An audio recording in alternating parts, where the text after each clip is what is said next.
গণহত্যার যিনি প্রধান নিউক্লিয়াস ছিলেন শেখ হাসিনা সহ তার যে নিচের দিকের কয়েকজন ছিলেন তাদের বিচারকে প্রায়োরিটাইজ করছি এবং আমরা দ্রুততম সময়ের মধ্যে তাদের বিচারটা শেষ করতে চাই। আগামী 1 বছরের মধ্যে আমরা শেষ করতে পারবো বলে আশা করছি এবং আশা করছি সফলভাবে করতে পারবো। 10 জন প্রসিকিউটর আছেন, আরো হয়তো 2-1 বা 2-4 জন যুক্ত হবেন এর সাথে। আমাদের প্রধান ফোকাস হচ্ছে গুম এবং মানবতা বিরোধী অপরাধ, গণহত্যা যে অপরাধ বাংলাদেশের মাটিতে হয়েছে সেই অপরাধের যারা মাস্টার মাইন্ড এবং যারা একদম সর্বোচ্চ জায়গায় বসেছিলেন, বসে থেকে অপরাধগুলো সংঘটিত করেছেন, আমাদের প্রায়োরিটি হচ্ছে তাদের বিচার করা এবং সেই ক্ষেত্রে আমরা হাজার হাজার মানুষের বিচার করতে পারবো না এবং আমরা সেই লক্ষ্যে অগ্রসর হচ্ছি না। আপনাদেরকে আমরা যেটা বলতে চাই, 56,000 বর্গ মাইলের সর্বত্র এই ক্রাইমস এগেইনস্ট হিউম্যানিটি সংঘটিত হয়েছে। এর সাথে আওয়ামী লীগ, যুবলীগ রাজনৈতিকভাবে সম্পৃক্ত ছিল। এর সাথে গোটা বাহিনীগুলোর অধিকাংশ অফিসারকে সংযুক্ত করা হয়েছিল।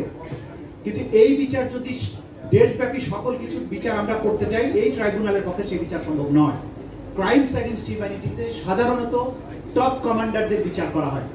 আমরা সেই কারণে এই গণহত্যার যিনি প্রধান নিউক্লিয়াস ছিলেন শেখ হাসিনা সহ তার যে নিচের দিকের কয়েকজন ছিলেন তাদের বিচারকে প্রায়োরিটাইজ করছি এবং আমরা দ্রুততম সময়ের মধ্যে তাদের বিচারটা শেষ করতে চাই, করতে সক্ষম বলে আমরা মনে করি। কিন্তু সারা দেশব্যাপী বিভিন্ন জায়গায় যত অপরাধ হয়েছে, গ্রাউন্ড লেভেলে যারা অপরাধের সাথে সম্পৃক্ত ছিলেন তাদের বিরুদ্ধে বিভিন্ন থানাতে মামলা হয়েছে। আজ সাধারণ আদালতে যে বিচার চলছে সেটা চলমান থাকবে। সেই বিচারগুলো করতে কতদিন সময় লাগবে সেটা সংশ্লিষ্ট আদালত বলতে পারবে। কিন্তু আমাদের আন্তর্জাতিক অপরাধ ট্রাইব্যুনালে প্রধান অভিযুক্তদের মামলা ইনশাআল্লাহ সবার বিচারই প্রায় আগামী 1 বছরের মধ্যে আমরা শেষ করতে পারবো বলে আশা করছি এবং আশা করছি সফলভাবে আমরা করতে পারবো।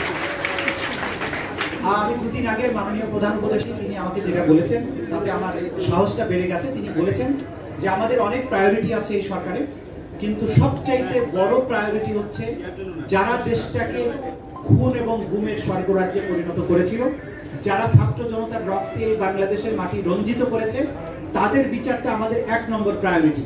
কাজে এই জায়গায় আমরা সবার বিচার করতে পারবো না, কিন্তু টপ স্কোরারদের বিচার ইনশাআল্লাহ বাংলাদেশের মাটিতে আন্তর্জাতিক স্ট্যান্ডার্ড মেইনটেইন করে নিখুঁত এবং নিরপেক্ষভাবে ট্রান্সপারেন্ট ওয়েতে আপনাদের বুঝিয়ে দেব যে কতটা স্বচ্ছভাবে বিচার করা যায় এবং যারা সম্পৃক্ত ছিলেন তাদের অপরাধটা কি। আপনারা আমাদের প্রতি সমর্থন অব্যাহত রাখুন, আমাদের প্রতি আপনাদের সাহায্যের হাতটা প্রসারিত রাখুন। ইনশাআল্লাহ নির্দিষ্ট সময়ের মধ্যে আমরা আমাদের কাজটা করতে সক্ষম হব। কারো কাছে স্বপ্ন পূরণ, কারো আনন্দের উপলক্ষ, আবার কারো জীবন পাল্টে দেওয়ার মুহূর্ত, কখনো জীবন বাঁচাতে সর্বোচ্চ গতিতে উড়ে চলা, কারো আবেগের শেষ মুহূর্ত, আপনজনের শেষ বিদায়ে শামিল হওয়া, এমন সব ইচ্ছে পূরণে সর্বনিম্ন ভাড়ায় দ্রুত গতির বাহন প্রবাসী হেলিকপ্টার। আপনার প্রয়োজনে যোগাযোগ করুন আমাদের হটলাইনে।